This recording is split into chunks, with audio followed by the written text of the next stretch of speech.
ইফতারের জন্য খেজুর হলো সবচেয়ে উত্তম আইটেম, কিন্তু এটা জরুরি কোনো জিনিস না, আবশ্যক কোনো বিষয় না যে ইফতারের জন্য খেজুর হতেই হবে, খেজুর ছাড়া ইফতার হবে না এমন কোনো কথা নেই। কেউ যদি বড়ই দিয়ে ইফতার করে রোজা হয়ে যাবে। কত মানুষ দামি দামি খেজুর দিয়ে ইফতার করে কিন্তু তার রোজা আল্লাহর কাছে কবুল হয় না। আবার অনেকে হয়তো সামান্য এক ঢোক পানি দিয়ে ইফতার করেন অথবা অন্য কোনো খাবার দিয়ে ইফতার করেন, খেজুর কেনার সামর্থ্য নাই কিন্তু তার রোজা আল্লাহর কাছে কবুল হয়ে গেছে। এই জন্য রোজার সাথে এই ইফতারের আইটেমের সম্পর্ক তেমন গভীর কোনো সম্পর্ক নাই। তবে হ্যাঁ, সামর্থ্য যখন থাকবে অনেক কিছুর, তখন খেজুরকে আমরা অগ্রাধিকার দেব সুন্নাহ হিসাবে নবী সাল্লাল্লাহু আলাইহি ওয়াসাল্লাম। আল্লাহ আমাদেরকে তৌফিক দান করুন।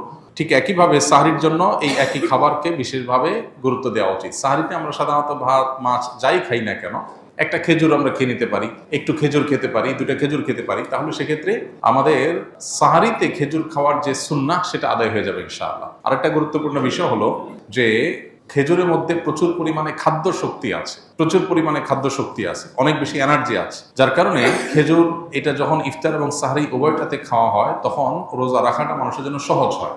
আর সবচেয়ে বড় কথা হলো নবী করিম সাল্লাল্লাহু আলাইহি ওয়াসাল্লামের সুন্নাহ, অতএব সেই চেষ্টাটা আমরা করব। কিন্তু কারোর যদি খেজুর কেনার সামর্থ্য না থাকে, কেউ যদি খেজুর ছাড়াও ইফতার করেন, যেটা বলছিলাম, তার রোজার সওয়াবে কোনো ঘাটতি হবে না, বরং রোজা নির্ভর করে তার তাকওয়ার উপরে, তার রোজার যে দাবি আছে, রোজার যে অন্তর্নিহিত দিকগুলো আছে সেগুলো বাস্তবায়ন করার পর। আল্লাহ আমাদেরকে তৌফিক দান করুন। রোজা অবস্থায় কোনো ব্যক্তি যদি সফরে বের হয় তাহলে তার বিধান কি? সফরে বের হলে মুসাফির রোজা রাখবে নাকি রাখবে না? সফরের দূরত্ব যদি হয়, মুসাফির যদি হয়, এই ব্যক্তি রোজা রাখা বা না রাখার ক্ষেত্রে স্বাধীন। শরীয়ত তাকে রোজা রাখতে বাধ্য করে না। তবে যেই রোজা সফরের কারণে রাখা হবে না, সে রোজা রমজানের পরে রেখে দিতে হবে এবং এর কারণে তার কোনো গুনাহ হবে না। আল্লাহ বলেছেন, ফামান কানা মিনকুম মারিদান আও আলা সাফারিন ফাইদ্দাতুম মিন আইয়ামিন উখরা।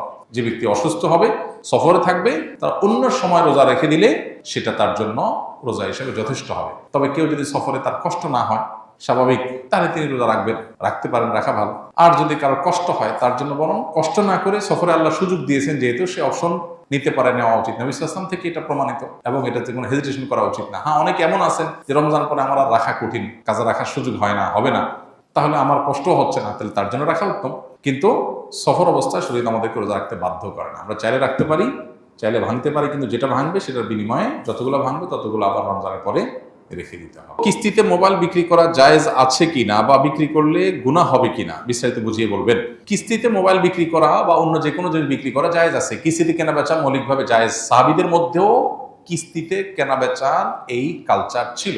নবীজি সাল্লাল্লাহু আলাইহি সাল্লাম এই ব্যাপারে কোনো নিষেধাজ্ঞা আরোপ করেন নাই, বরং তার সম্মতি পাওয়া যায়, সেখান থেকে বোঝা যায় যে কিস্তিতে কেনাবেচা করা জায়েজ আছে। এখন কিস্তিতে কেনাবেচা করলে যেটা হয়, সাধারণত নর্মাল কিস্তিতে, যদি আমাদের বড় বড় বিভিন্ন আপনার কোম্পানিগুলো তাদের ফ্রিজ বা বিভিন্ন আইটেম বিক্রি করার ক্ষেত্রে কিস্তিতে বিশেষ পলিসি অবলম্বন করে, যেগুলোর কারণে সেটা নাজায়েজ হয়। এমনিতে জেনারেল কিস্তিতে ধরুন আপনি একটা জিনিস, একটা মোবাইল কিনলেন, ওইটার দাম ধরেন 10,000 টাকা, কিস্তিতে কিনলেন, আপনার কাছ থেকে 12,000 টাকা দাম রাখলো, 12টা কিস্তি করে দিল, এটা জায়েজ আছে, এটা নাজায়েজ না। কিন্তু এটা কোনো প্রক্রিয়া আপনার নাজায়েজ হয়, সেটা আপনাকে ভালো করে জেনে নিতে হবে যে আপনি যখন কিস্তিতে কোনো বিশেষ লেনদেন করবেন, বিশেষ করে যখন সেখানে এই সহজ লেনদেনের বাইরে আরো কোনো শর্ত আরোপ হবে, তখন আপনাকে ভাবতে হবে যে সেটা শরিয়া আপনাকে অনুমোদন করে কিনা। রমজান মাসে কিছু কিছু মসজিদ কয়েক মিনিট আগে আজান দিয়ে দেয়, সেক্ষেত্রে আমরা কোন আজানটি অনুসরণ করে রোজার ইফতার করব?